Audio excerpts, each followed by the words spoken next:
Good morning. I'd like to welcome all of you in the third lecture, which will be about corrosive poison. Again, I'm Dr. Abdel Wahab Al Mursi, a professor of forensic medicine and clinical toxicology. We talked the last two lectures about general toxicology. And here we will start in one of very common topics and one of the very common poison that we deal with in emergency in the toxicology unit at the Mansoura Emergency Hospital, which is corrosive poison. Let me at the beginning tell you some highlights. When you started to study different topics in toxicology to facilitate the study process, you should highlight certain points. First, you should know if there is definition of the topic you are studying. Second, if there is classification of this topic, you should know the manner of poisoning. And then if there is specific factors affecting it, if there is a specific toxicokinetic or toxicopharmaceuticals, and the mechanism of action, which will lead to us to know or to suggest or to predict the clinical manifestation, and then how, what are the investigation you should do for the patient, and lastly, how you will deal with that patient, what is the treatment. So these are the highlights or the main outlines in each topic, with some modification. Definition, classification, manner of poison, factors affecting pharmacokinetics or toxicodynamics, mechanism of action, clinical manifestations, investigations, and lastly, the line of treatment. Okay, what are the corrosives? Corrosives are chemical substances that lead to corrosion or injury when come in contact with the skin or the eye or GIT or respiratory tract. So these are chemical substances leading to destruction of the mucous membrane and the corrosion of the mucous membrane. We have a classification for caustics or for corrosive substance. What is this classification? We have mineral acids, for example, sulfuric acid, hydrochloric acid, nitric acid, organic acids in the form of carbolic acid, oxalic and acetic acid, vegetable acid like hydrocyanic acid.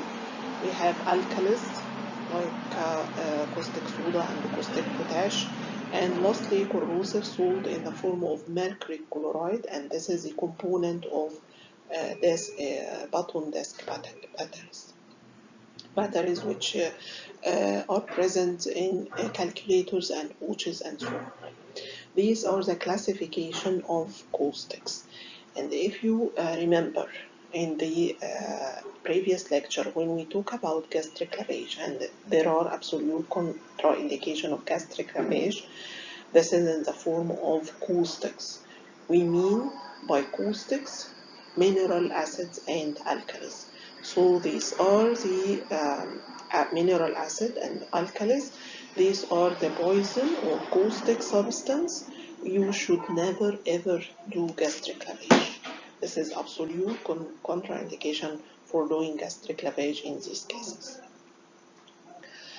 After this is the classification. When we have substance with pH more than 7, this is alkaline substance. When we have substance below 7, pH below 7, this is acidic agent, and we have mineral salt, which is button batteries. What is the manner of poisoning? The manner of poisoning here most commonly will be accidental poisoning, and especially in children. It is very rare to have a patient with suicidal toxicity with corrosives or homicidal toxicity with corrosive, but it is mainly with accidental in children. Very, very common to have children with corrosive toxicity, and some other cases in adult with suicidal attempts. There are different factors affecting severity of corrosives, as we mentioned before in the first lecture of the general toxicology, when we talk about the factors affecting severity of toxicity. Okay, also here we have factors affecting severity of toxic caustic substance.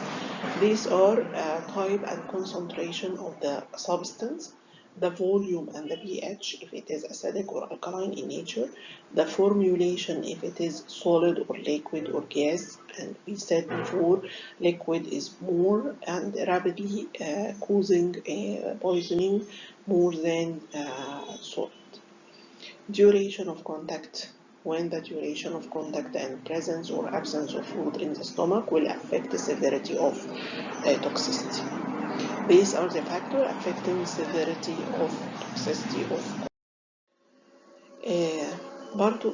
again, the effect, the delayed effect of the acid will be mainly on the stomach, leading to gastric perforation, and while in the alkali will be mainly on the esophagus, leading to structure formation, fibrosis, and perforation. So this is the mechanism of action of acid and alkali, and as we said, alkali is more dangerous than the acid. Okay, if you have a patient with corrosive ingestion, what are the clinical manifestations? So we have different clinical manifestation. If there is GIT manifestation, it will be in the form of dysphagia, difficult swallowing, and this is the most common manifestation. Beside corrosion in the mouth and the lips, severe pain, nausea, vomiting, abdominal colic, all these are the manifestations, running of saliva from the mouth. This is the gastric manifestation. If respiratory manifestation, it will be in the form of hoarseness of voice, stridor, wheezes, cough, chest pain, laryngeal edema, epiglottitis, tachypnea, and severe chest pain, and this will lead to obstruction, airway obstruction. How the patient will be exposed to respiratory manifestation, either by inhalation of the fumes of the acoustics or by ingestion and then vomiting and then aspiration. So it is very dangerous that the mother in the home, when her child ingests corrosive, to start by making him vomit. This is contraindicated. This is the clinical manifestation of the corrosives. What are the investigations you should perform to this patient? We have laboratory investigations in the form of ABG, CBC, electrolytes, kidney function, create, and blood urea nitrogen. We have radiological investigations in the form of chest X-ray and abdominal X-ray. You could see free air or perforation or pulmonary edema. You can perform a CT, and CT is very sensitive in detection of perforation within 24 hours after ingestion. You can perform a barium swallow within 3 to 4 weeks of ingestion, and you can perform endoscopy, and you use here flexible endoscope to avoid perforation within 12 to 24 hours of ingestion. And the advantage of endoscope is a grading of esophageal injury using the flexible endoscope. We have 3 grades of injury. The first grade, which is just hyperemia or edema of the mucous membrane. Second degree is more submucosal lesion and ulceration, and then the last degree, which is the third degree, deep ulcer and necrosis. These are the investigation that could be done for a patient with corrosive injury. What is the treatment? As we said before, we have 6 lines of treatment in the form of prevent further exposure, a supportive measure or emergency measure, and here it is very, very important to stabilize the patient, because there is a opportunity for airway obstruction and severe complication. So emergency measure is very important here in the form of A, B, C, D, E approach. Then coming for decontamination, and as we said before, decontamination in the form of gastric lavage and activated charcoal are contraindicated. We didn't perform gastric lavage, there is absolute contraindication. Activated charcoal, corrosive, didn't absorb it by activated charcoal. Also, activated charcoal could lead to vomiting and may obscure the vision if we need to make endoscopy. Enhanced elimination has no role here with corrosives. Specific antidote, there is no specific antidote. There is no use for dilution or neutralization. Neutralization by using acid or alkali, this is contraindicated because this will lead to exothermic reaction, will lead to production of heat and more damage. I forget to tell you, if the patient is coming asymptomatic, well and good. Just conservative treatment and put him under observation. If the patient is coming with manifestation, test first if he can tolerate oral intake by giving him a few milk or water. If the patient tolerating oral intake, it's well and good, and give him. If the patient cannot tolerate and there is severe dysphagia or stridor or severe corrosion of the mouth and the lips, so prevent oral ingestion, and instead he will take total parenteral nutrition. Then symptomatic treatment here in the form of steroids and antibiotics. Steroids used in the second degree esophageal injury and contraindicated with the first and third degree. And the dose in children will be 2 mg per kg prednisolone, and in adult will be 40 mg 3 times per day for 14 to 21 days, and then gradual withdrawal. About antibiotic is not routine for corrosive ingestion, but the indication to use antibiotics when there is third degree or there is perforation, or the patient started to take corticosteroid because it will suppress the immune system and expose the patient to infection. So these are the indication for antibiotics.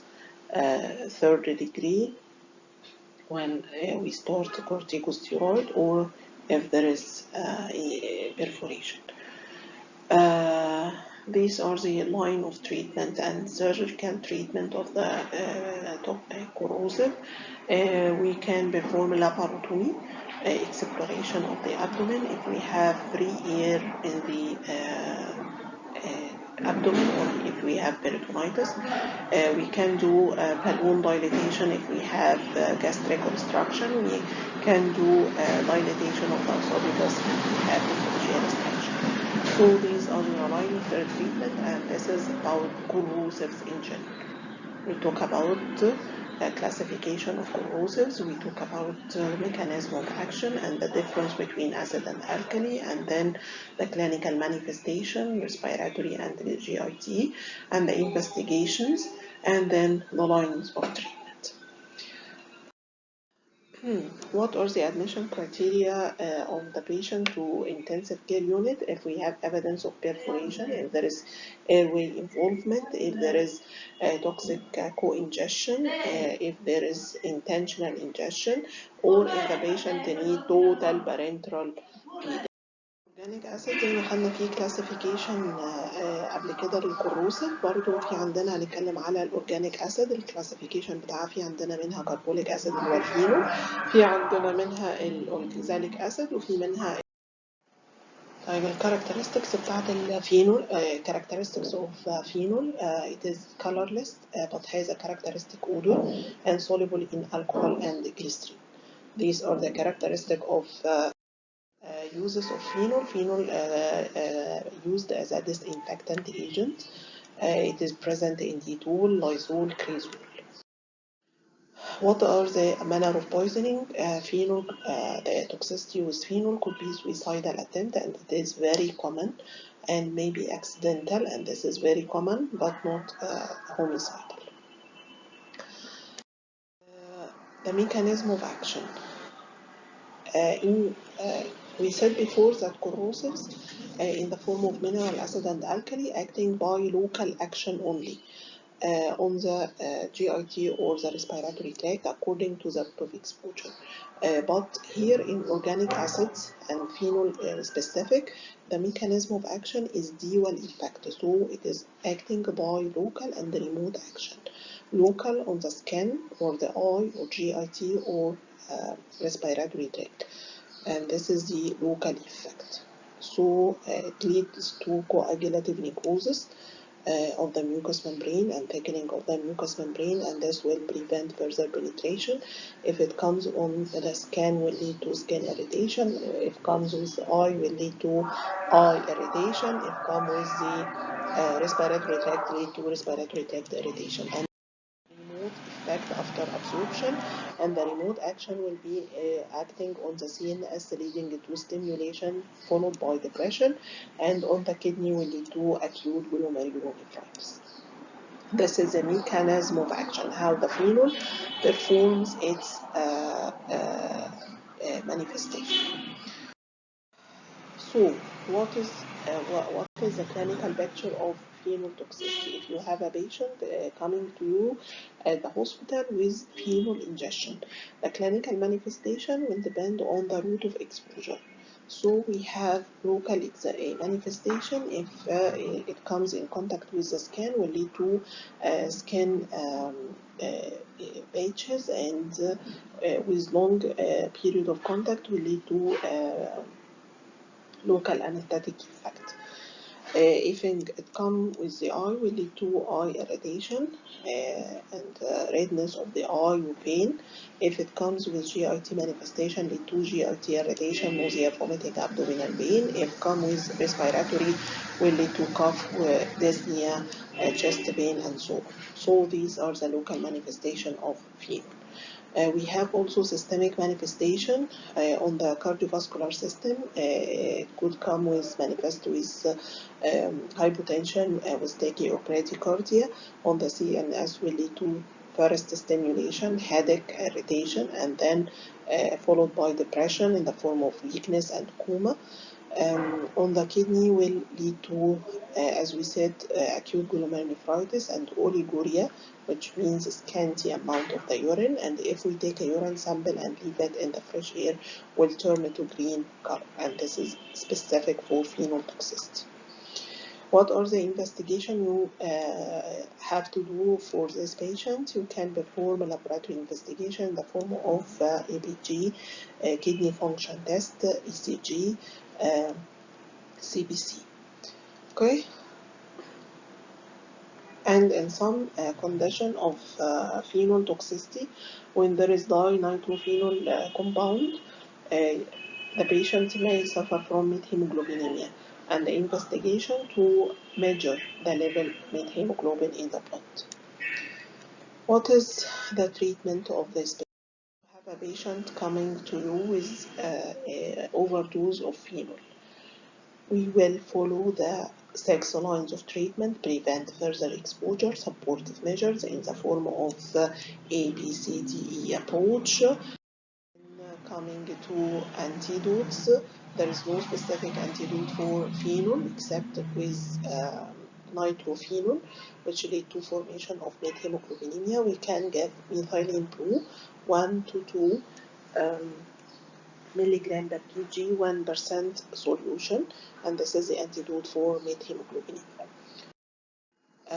About decontamination, we can perform gastric lavage here with glycerine, and gastric lavage indicated if the patient is coming with the ingestion of large amount in case of suicidal attempt, or if there is severe deterioration of manifestation within 30 hours, or if there is co-ingestion of other toxic substances. So these are the indication of gastric lavage, and you can give the patient activated charcoal. For eye and skin contamination, irrigate them with water. For lung decontamination, give oxygen inhalation. About commencement of elimination if the patient, if there is hexachlorophenol compound, so you can perform multiple dose activated charcoal to increase the excretion of this compound from the body. These are the line of treatment, so prevent further exposure, emergency measures, decontamination according to the condition, a specific antidote if we have methemoglobinemia, enhanced elimination if we have hexachlorophenol, and symptomatic treatment. Okay, so we talk about in this lecture about corrosives in general and classification of corrosives, mineral acids, vegetable acids, organic acids, alkalis, and salts. And then we talk about the mechanism of action of acid and alkali and the clinical manifestations and investigations and how to treat with a caustic case. Then we take an example for organic acids, which is phenol. We talk about the characters of phenol, the mechanism of action, local and remote effect, and the clinical manifestation, investigations, and lastly, the treatment. I wish you understand the lecture. It is very easy. If you have any question, please contact me on my email, dr.doa2014@outlook.com. Best wishes. See you. Thank you. Goodbye.